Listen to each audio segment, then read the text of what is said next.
Sweet heart movie शुरू होती है और हम एक लड़की को देखते हैं जो बहकर समुद्र के किनारे पर एक आइलैंड पर आ गई थी। इस लड़की का नाम जेन होता है। उसके साथ में उसका एक फ्रेंड ब्रैड भी बहकर आ गया था। फिर जब वो उसके पास जाती है तो देखती है कि वो काफी बुरी तरह से जख्मी है और तभी उसकी सांसें भी बंद हो जाती हैं। ये देखकर वो काफी घबरा जाती है। इसके बाद वो उसकी बॉडी को वहीं छोड़कर इस आइलैंड को देखने लगती है, लेकिन वहाँ पर कोई नहीं होता। वो आइलैंड पूरा सुनसान था, यानी कि अब वो वहाँ पर फंस चुकी थी। फिर जब वो आइलैंड के कुछ अंदर जाती है तो तभी वहाँ पर उसे एक थैला मिलता है जिसमें उसे लेडीज पर्स और कुछ बच्चों के सामान मिलते हैं। तभी उसे उसमें एक मेडिसिन भी मिलती है जिसमें 1994 की डेट लिखी हुई थी, जिससे जैन को पता चलता है कि बहुत सालों पहले यहाँ पर कोई रहता था। उसे उस सामान में से एक माचिस भी मिल जाता है जिसे वो अपने पास रख लेती है। इसके बाद जब वो समुद्र के किनारे पर जाती है तो उसे वहाँ पर एक गिरा हुआ बड़ा सा पेड़ दिखता है जिसमें एक बड़ा सा होल था। ये देखकर जैन को आइडिया आता है कि वो अपनी सेफ्टी के लिए इस होल का इस्तेमाल कर सकती है, जहाँ वो आराम से रात भी गुजार सकती है। इसके बाद अगली सुबह जब जैन उठती है तो वो समुद्र के किनारे देखती है जहाँ पर कई मछलियाँ आई थी। उनमें एक बेबी शार्क भी थी जिसका शरीर आधा खाया हुआ था। इसके बाद वो अपने खाने के लिए कुछ मछलियाँ ले लेती है। तभी जैन की नजर एक जगह पर जाती है जहाँ पर कुछ लोगों को दफनाया गया था। इनमें 3 ग्रेव होती हैं। ये देखकर जैन भी अपने दोस्त के लिए एक ग्रेव खोदती है क्योंकि अब उसकी बॉडी सड़ रही थी। इसके बाद अगले दिन जैन जब उस आइलैंड का चक्कर लगा रही होती है तो तभी वो देखती है कि किसी ने उसके दोस्त को ग्रेव से निकालकर उसे आधा खा लिया है। ये देखकर जैन काफी घबरा जाती है और उसे कुछ भी समझ नहीं आता कि आखिर ये काम कौन कर सकता है। उसे लगता है कि ये काम जरूर किसी जानवर का है, इसलिए अब वो एक लकड़ी को नुकीला करती है और अपने लिए एक औजार बनाती है। इसके बाद वो आइलैंड के बाहर बैठकर उस जानवर का इंतजार करने लगती है। अब कुछ देर बाद रात हो जाती है और तभी जैन की आंख भी लग जाती है, लेकिन वो जानवर अभी तक नहीं आया था। अगली सुबह जैन समुद्र में देखती है जहाँ पर उसे एक सूटकेस दिखाई देता है। वो सूटकेस को लेने का सोचती है, इसलिए वो समुद्र में जाती है और तैरकर वो सूटकेस को ले लेती है। तभी उसे नीचे कुछ महसूस होता है, इसलिए वो नीचे जाकर देखती है। तभी उसे वहाँ पर एक बड़ा सा होल दिखता है जिसे देखकर वो काफी हैरान हो जाती है। वो तुरंत ऊपर आ जाती है। इसके बाद जब वो बाहर आती है तो वो सूटकेस को खोलती है। उसमें उसे शूज और कुछ कपड़े मिलते हैं। ये देखकर वो उन कपड़ों को पहन लेती है। इसके बाद जब रात होती है तब जैन उस सामान को चेक करने लगती है। तभी उसे उसमें कुछ फोटोज दिखाई देती हैं जिसे वो देखने लगती है और तभी जैन को पता चलता है कि एक फैमिली यहाँ पर छुट्टियाँ बिताने के लिए आई थी, जिनमें एक कपल और उनके 2 बच्चे शामिल थे।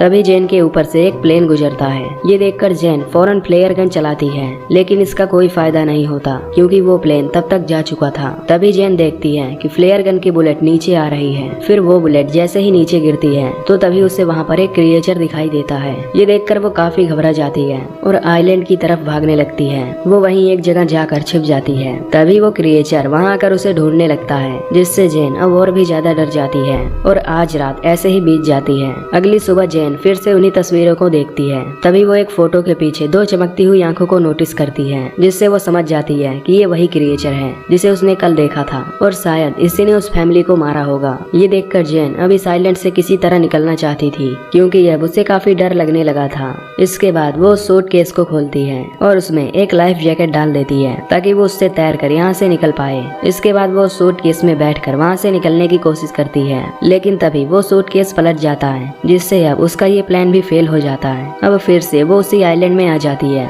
लेकिन अब उस क्रिएचर से बचने के लिए उसे कोई सेफ जगह चाहिए था। तो तभी उसे वो गिरा हुआ पेड़ दिखता है जिसमें एक बड़ा सा होल था और आज रात वो उसी में सोने का प्लान करती है। फिर जब रात होती है तब वो क्रिएचर फिर से वहाँ आ जाता है और उसे ये भी पता चल जाता है कि जैन उस पेड़ के होल में छिपी हुई है। तभी वो मॉन्स्टर उस पेड़ को तोड़ने की कोशिश करता है, लेकिन वो उसे तोड़ नहीं पाता और थक हार कर वहाँ से चला जाता है। अगली सुबह जैन उस पेड़ के होल से बाहर निकलती है। तभी वो देखती है कि उस क्रिएचर ने उस पेड़ पर कई वार किए थे, जिससे वो पेड़ टूट गया था। इसके बाद वो उससे बचने के लिए एक नया प्लान तैयार करती है। फिर वो समुद्र में जाकर उसमें कुछ छोटी मछलियाँ गिराती है, जिससे वो एक बड़ी मछली को पकड़ती है। इसके बाद वो उस मछली को वहीं एक पेड़ से टांग देती है। उसका प्लान था कि जब वो क्रिएचर यहाँ आएगा तब वो उस मछली को खाकर यहाँ से चला जाएगा, जिससे उसकी जान बच जाएगी। अब अगली सुबह जैन उठकर देखती है कि उसका ये प्लान काम कर गया। उस क्रिएचर ने यहाँ आकर उस मछली को खा लिया था, जिससे वो बच गई थी। तभी जैन की नजर समुद्र के किनारे पर जाती है जहाँ पर किसी की बॉडी तैर रही थी। ये देखकर वो फौरन उस बॉडी के पास जाती है, जहाँ वो देखती है कि वो बॉडी काफी सड़ चुकी है। ये देखकर उसके मन में आइडिया आता है। फिर वो उस बॉडी को भी वहीं पेड़ पर जाकर लटका देती है ताकि वो क्रिएचर आकर उस बॉडी को खा सके और यहाँ से चला जाए। अब उसके लिए यहाँ एक दिन भी जीना काफी मुश्किल हो गया था।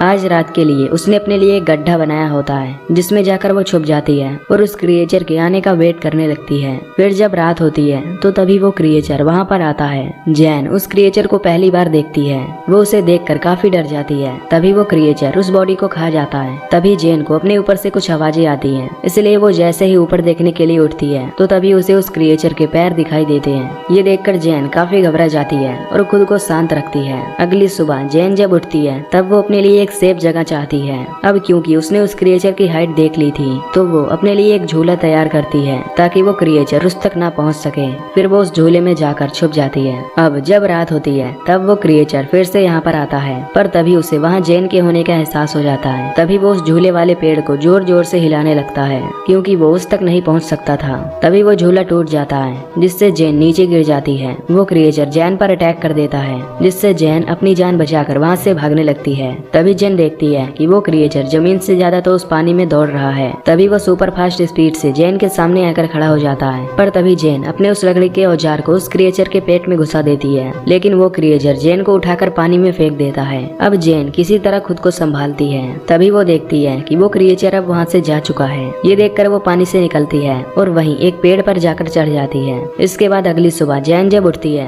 तो देखती है कि उसका पैर अब काफी जख्मी हो चुका था। इसके बाद वो खुद को साफ करने के लिए समुद्र में जाती है और नहाने लगती है। तभी कुछ देर बाद उसकी नजर दूर एक राफ्ट पर जाती है जिसमें उसके दो दोस्त थे जो कि किसी तरह सरवाइव करके वहाँ आ रहे थे। इनका नाम लूकस और मिया होता है। उन्हें देखकर जैन बहुत खुश होती है। इसके बाद वो जैन के पास आते हैं। फिर जैन उन्हें खाने के लिए कुछ मछलियाँ देती है जिसे वो खाने लगते हैं। तभी जैन उन्हें उस क्रिएचर के बारे में बताती है। वो उनसे कहती है कि हमें जल्द से जल्द इस आइलैंड से निकलना होगा क्योंकि वो भी यहाँ 7 दिनों से फंसी हुई है। पर लूकस और मिया उसकी बातों पर विश्वास नहीं करते। उन्हें लगता है कि वो एक झूठी कहानी बना रही है। वो उसे बताते हैं कि हम 5 दिनों से इस समुद्र में भटक रहे थे और अब जाकर हमें ये आइलैंड मिला है, इसलिए वो दोनों यहाँ से नहीं जाना चाहते थे। तभी जैन उन्हें वो तस्वीरें भी दिखाती है जिसमें वो क्रिएचर भी साफ साफ दिखाई दे रहा था, पर फिर भी वो दोनों यहाँ से नहीं जाना चाहते, जिससे जैन समझ जाती है कि ये दोनों उसकी बात नहीं मानेंगे। इसलिए अब वो इनसे छिपकर इनकी राफ्ट लेकर यहाँ से भागने का सोचती है। तभी वो उनकी राफ्ट से यहाँ से निकलने की कोशिश करती है, लेकिन तभी वो दोनों उसे पकड़ लेते हैं। तभी मिया जैन पर अटैक कर देती है जिससे वो बेहोश हो जाती है। इसके बाद जब उसकी आँख खुलती है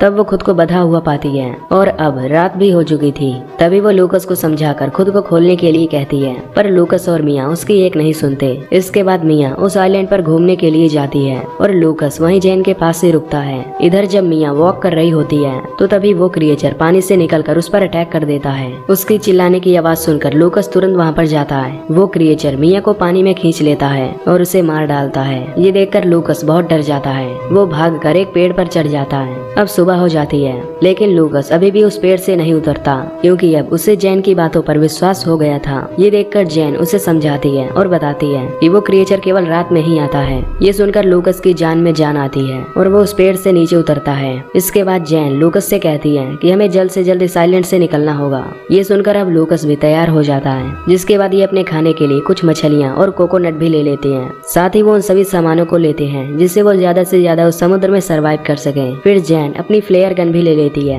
ताकि वो उससे अपने बारे में बता सके। यहाँ लूकस अभी भी काफी डरा हुआ था। ये देखकर जैन उसे समझाती है और बताती है कि वो क्रिएचर हम पर सिर्फ रात में ही अटैक करता है और रात होते ही हम इस आइलैंड से दूर चले जाएंगे। इसके बाद जैन जाकर उस क्राफ्ट में बैठ जाती है। तभी उसे क्राफ्ट में खून फैला हुआ दिखता है, जिससे वो समझ जाती है कि इन 5 दिनों में सरवाइव करने के लिए उन दोनों ने किसी इंसान को मारकर खाया होगा। पर इस पर वो ज्यादा नहीं सोचती और लूकस के साथ उस क्राफ्ट से वहाँ से निकलने लगती है। तभी कुछ देर बाद लूकस को पानी में वही क्रिएचर दिखाई देता है। ये देखकर ये दोनों काफी घबरा जाते हैं और उस क्राफ्ट को चारों तरफ से ढक लेते हैं। पर तभी वो क्रिएचर उनकी राफ्ट में घुसकर उन पर अटैक कर देता है। ये देखकर लूकस उस फ्लेयर गन से उस पर अटैक करता है, पर वो क्रिएचर जैन को पकड़कर अपने साथ ले जाता है। तभी जैन अपनी नाइफ से उस क्रिएचर पर कई बार अटैक करती है, पर तभी लूकस भी जैन को बचाने के लिए पानी में आ जाता है। ये देखकर वो क्रिएचर जैन को छोड़ देता है और तभी वो लूकस को पकड़ लेता है और उसे लेकर उस बड़े से होल में चला जाता है। ये देखकर जैन किसी तरह तैरकर फिर से उस आइलैंड पर पहुंच जाती है। अब जैन को लूकस के मरने से काफी गुस्सा आता है, इसलिए वो उस क्रिएचर का सामना करने का डिसाइड करती है। इसके बाद वो वहाँ पर पड़ी लकड़ियों से कई नुकीले औजार बनाती है, पर वो औजार उसे कम नुकीले लगते हैं, इसलिए वो वहाँ पर उन ग्रेव को खोदती है और उनमें से वो कंकाल निकालती है, जिससे वो अब काफी नुकीले औजार बना लेती है। वो उस क्रिएचर को आग में जलाने का सोचती है। इसके बाद वो वहाँ पर पड़ी हुई सूखी झाड़ियों को इकट्ठा करती है और उनमें एक घेरा बनाती है। अब वो अपने ट्रैप को पूरी तरह तैयार कर लेती है। फिर कुछ देर बाद रात हो जाती है। तभी वो क्रिएचर वहाँ आता है और वो भी बिल्कुल उसी जगह पर जहाँ पर उसने ट्रैप लगाया होता है। तभी जैन चुपके से उन झाड़ियों में आग लगा देती है, जिससे अब वो क्रिएचर आग में फंस जाता है। तभी जैन अपनी उन नुकीले औजारों से उस क्रिएचर पर अटैक करने लगती है, जिससे अब वो क्रिएचर काफी घायल हो जाता है। लेकिन तभी वो क्रिएचर उसे पकड़ लेता है, पर जैन उस पर अटैक करके वहाँ से भागने लगती है। तभी वो क्रिएचर दौड़कर उसके सामने आ जाता है, लेकिन अब वो काफी जख्मी हो चुका था, इसलिए वो वहीं पर गिर जाता है। ये देखकर जैन उसे फिर से स्टैब करने लगती है और मारकर उसका गला काट देती है। इधर हम देखते हैं जहाँ पर उस जगह पर काफी आग लग गई थी, जिससे अब ये पूरा आइलैंड जलने वाला था और यहीं पर